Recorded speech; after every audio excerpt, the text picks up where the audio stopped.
Kejaksaan Agung memeriksa secara maraton Ronald Tanur dan keluarganya terkait dugaan suap. Terkait vonis bebas yang melibatkan 3 hakim pengadilan negeri Surabaya setelah menangkap sang ibu yang diduga memberikan dana suap. Kali ini penyidik memeriksa ayah Ronald Tanur.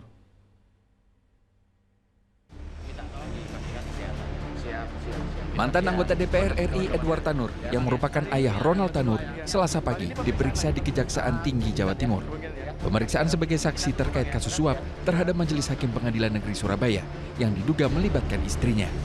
Mayriska Wijaya, ibu terpidana Ronald Tanur, ditahan Kejati Jawa Timur sebagai tersangka kasus suap karena diduga memberikan dana sebesar 1,5 miliar rupiah untuk mengurus vonis bebas perkara Ronald Tanur. Dari hasil pemeriksaan sementara, Edward Tanur diduga tidak terlibat secara aktif dalam rangkaian kasus suap perkara. Ternyata selama ini bahwa yang aktif dalam proses tersebut adalah ada benang merah kaitannya dengan petunjuk dari LS maupun dari hasil penyidikan tadi malam hanya ibundanya. Jadi sementara bapaknya ini tidak ikut terlibat. Dia menyatakan, sudah saya baca dalam dalam pemeriksaannya, serahkan saja pada majelis, serahkan saja pada pengacara. Jadi dia tidak ingin terlibat. Sementara itu Ronald Tanur yang tengah menjalani pidana karena kasus pembunuhan kekasihnya diperiksa 3 penyidik Kejaksaan Agung di Aula Rumah Tahanan Kelas 1 Surabaya di Sidoarjo, Jawa Timur Selasa pagi. Pemeriksaan terkait dengan kasus dugaan suap kepada 3 hakim Pengadilan Negeri Surabaya.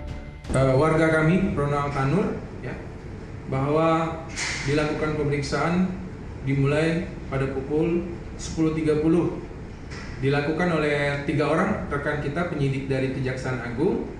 Kegiatan berjalan baik, lancar, dilaksanakan di Aula Gedung Teknis Rutan Kelas 1 Surabaya.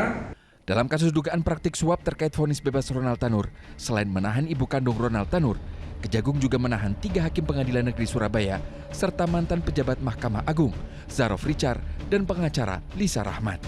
Dari tangan mereka, penyidik menyita uang hampir 1 triliun rupiah dan logam mulia 51 kg.